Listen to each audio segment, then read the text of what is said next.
Good morning, friends. My name is Pranay Gundagi, and today we will learn a topic of Kirchhoff's law. तो Kirchhoff's law क्या होता है वो आज हम देखने वाले हैं. तो किरचॉफ्स लॉ, सो इसमें दो लॉ होते हैं. दैट मीन्स एक first one is KCL and second is KVL. KCL means Kirchhoff's current law and KVL means Kirchhoff's voltage law. तो आज के हम इस वीडियो में देखने वाले हैं कि किरचॉफ्स करंट लॉ क्या होता है एंड किरचॉफ्स वोल्टेज लॉ क्या होता है. तो आइए स्टार्ट करते हैं. So start with first Kirchhoff's current law, that means KCL. तो here Kirchhoff's current law KCL. So इस statement, so the summation or the algebraic sum of all current entering or leaving a node is equal to 0. It's once again the algebraic sum of all current entering or leaving a node. Here a word node, यहाँ पे आपको देखना है कि word कौन सा है, node के ऊपर. दैट मीन्स नोड के ऊपर करंट एंटरिंग और living.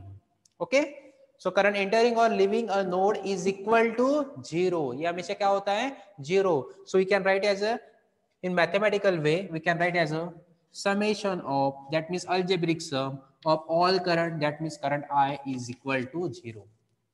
So this is your KCL, that means Kirchhoff's current law. तो ये कहता है KCL, Kirchhoff's current law क्या होता है, तो summation of या फिर the algebraic sum of all current entering or leaving a node is equal to 0. That means summation of current is equal to 0. अभी इसको अपन एग्जाम्पल से अपन इसको एक्सप्लेन करेंगे, लेकिन इसको आप KCL को और एक वे से आप इसको एक्सप्रेस कर सकते हो. दैट मीन्स किस तरीके से, उसमें कह सकते हैं कि समेशन ऑफ या फिर the algebraic sum of incoming current is equal to the summation of outgoing current at a node. Okay, the summation of incoming current at a node is equal to the summation of outgoing current. That means here we can write as a, हम इस तरह के इसको लिख सकते हैं, और the summation of, या फिर algebraic sum बोल सकते हैं हम इसको, the summation of incoming current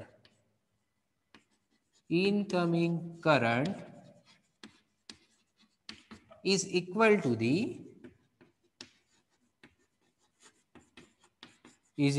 the summation of outgoing current.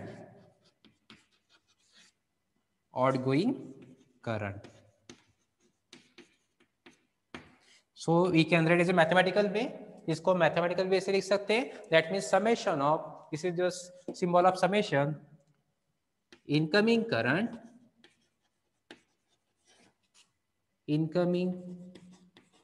current is equal to summation of outgoing current.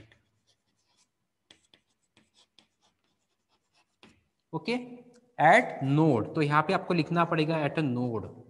Node इसमें सेम रहेगा. सेम तरीके से यहाँ पे भी आप लिख सकते हैं नोड, NOD, नोड. तो केसीएल यानी क्या होता है, Kirchhoff's current law means, first statement इस तरीके से लिख सकते हैं, इसको आप डिफाइन कर सकते हो. That means the algebraic sum of all current entering और leaving a node is equal to 0. That means summation of I is equal to 0 at node. या फिर इसको आप अदर वे से इसको एक्सप्रेस कर सकते हैं आप, the summation of incoming current is equal to the summation of outgoing current. That means summation of incoming current is equal to summation of outgoing current. अभी आपको इसमें एक बात समझ में आ रही होंगी, थोड़ा कंफ्यूजन लग रही होंगी कि नोड, एक्चुअली नोड क्या होता है, what is mean by node. Okay, so node means क्या है, it is a point in a circuit where two or more elements are connected. It is a points in the circuit where two or more elements or branches are connected. Elements या फिर branches. Elements means जिसमें आपका resistance होता है R, या फिर inductor, capacitor, ऐसे number of, so 3 elements, resistance, inductor, capacitor. तो कॉम्बिनेशन भी हो सकते हैं इसका कनेक्शन. तो जिस पॉइंट के ऊपर, it is a point in a circuit where two or more elements are connected, so that point is known as node. हम देखेंगे एग्जांपल में उसको किस तरीके से इसको अपने मैथमेटिकल बेसिस को लिख सकते हैं बाय यूजिंग केसीएल. तो सबसे पहले आपको यही पता होना चाहिए कि इसका स्टेटमेंट क्या है, एक्चुअली क्या होता है केसीएल में. So the algebraic sum of all current entering और leaving a node is equal to 0. That means summation of current is equal to 0. या फिर the summation of incoming current is equal to the summation of outgoing current. Okay, so that means summation of node incoming current is equal to summation of outgoing current. अभी देखते हैं इसको हम example लेके देखते हैं अब इसको। So consider one example here. Suppose this is a node, या फिर इसको हम सिंपल एक एलिमेंट्स अटैच करेंगे इसको हम।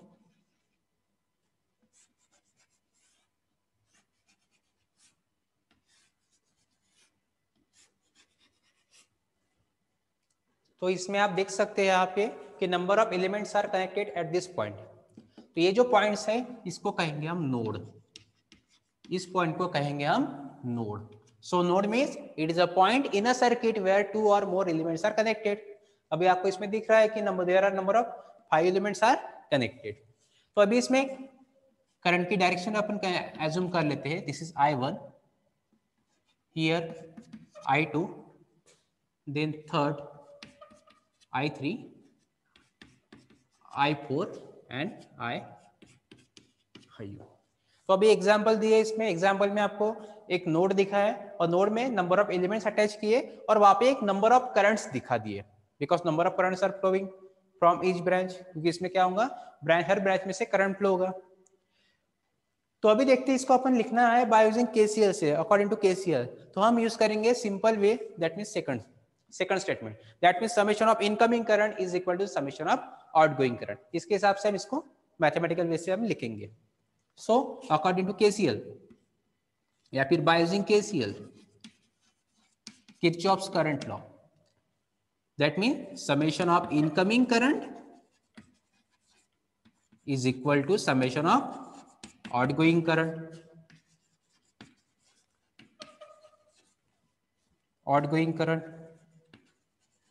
okay, this is your statement of KCL। ये KCL का स्टेटमेंट है कि summation of incoming current is equal to summation of outgoing current. अभी आप चेक करो कि इस नोड के ऊपर यहाँ पे क्या है, नोड, ठीक है, दिस इज नोड।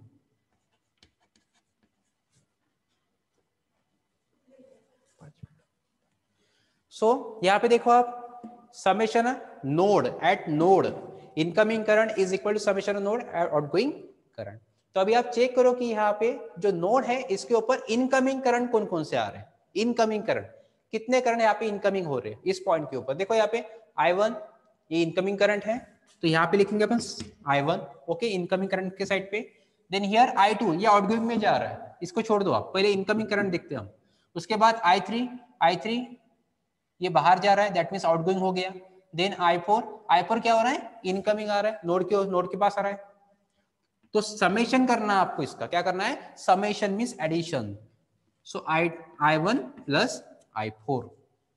उसके बाद I5 चेक करो, I5 कहाँ जा रहा है, बाहर जा रहा है, okay, that means 2 currents are incoming at node. Means क्या हो रहा है, यहाँ पे 2 करंट क्या हो रहे हैं, इनकमिंग हो रहे हैं। जो आपका जो स्टेटमेंट था मैथमेटिकल वे से क्या था, summation of incoming current is equal to the summation of outgoing current, that means sign क्या आना चाहिए अभी, इक्वल टू। अभी आउटगोइंग करंट लिखना है आपको, तो I1 तो इनकमिंग था, आउटगोइंग में क्या है अभी I2। देन I3 भी आउटगोइंग जा रहा है, बाहर जा रहा है नोड से, तो प्लस I3, और I4 इनकमिंग था, I5 बाहर जा रहा था, तो प्लस I5। तो ये हो गया आपका केसीएल वे से आपका ये स्टेटमेंट। तो इस तरीके से आपको इस सर्किट में इस तरीके से सर्किट में आपको केसीएल यूज करके आपको इक्वेशन बनाना है। तो ये होता है केसीएल। अगर हम देखते हैं कि जो फर्स्ट स्टेटमेंट था आपने लिखा था यहाँ पे कि the algebraic sum of all current entering और leaving a node is equal to 0, that means summation of current is equal to 0। तो ये आपको मिलता है इससे सेकंड से। देखो यहाँ पे इक्वल टू 0 लिखाना है, तो जो भी साइड जो करंट जो दिया आपको इक्वल टू की साइड वाले उसको पूरा इधर लेके आइए आप, तो क्या हो जाएगा, यहाँ पे क्या बचेगा 0। तो देखते हैं हम, सो I1 प्लस I4, अभी I2 को इधर लेके आएंगे इक्वल टू के, प्लस I2 है तो इस साइड पे क्या होगा, माइनस I2। सेम तरीके से I3 को इधर ट्रांसफर कर दो, प्लस है तो यहाँ पे क्या हो जाएगा माइनस, और I5 है तो यहाँ पे माइनस I5। आखिर में क्या है, इज इक्वल टू क्या बचेगा 0। So this is your another equation of KCL। एक इक्वेशन KCL है या फिर ये। तो दोनों में से आप कौन सा भी मेथड सिंपल, जो आपको सिंपल लगता है उसको आप यूज कर सकते हो। लेकिन जो सिंपल एक तरीके सिंपल है कि summation of incoming current is equal to summation of outgoing current at node, ये आपको बहुत सिंपल रहेगा केसीएल। तो जब ये एग्जाम अगर आता है या फिर जब आप न्यूमेरिकल लिखते हो, न्यूमेरिकल सॉल्व करोगे, तो आपको यही कंसेप्ट से चलना है। That means summation of incoming current is equal to summation of outgoing current at node. Clear है? तो ये हो गया आपका केसीएल, किरचॉफ्स करंट लॉ। इसके बाद आता है किरचॉफ्स वोल्टेज लॉ, जो कि हम देखेंगे नेक्स्ट वाले वीडियो में। Thank you.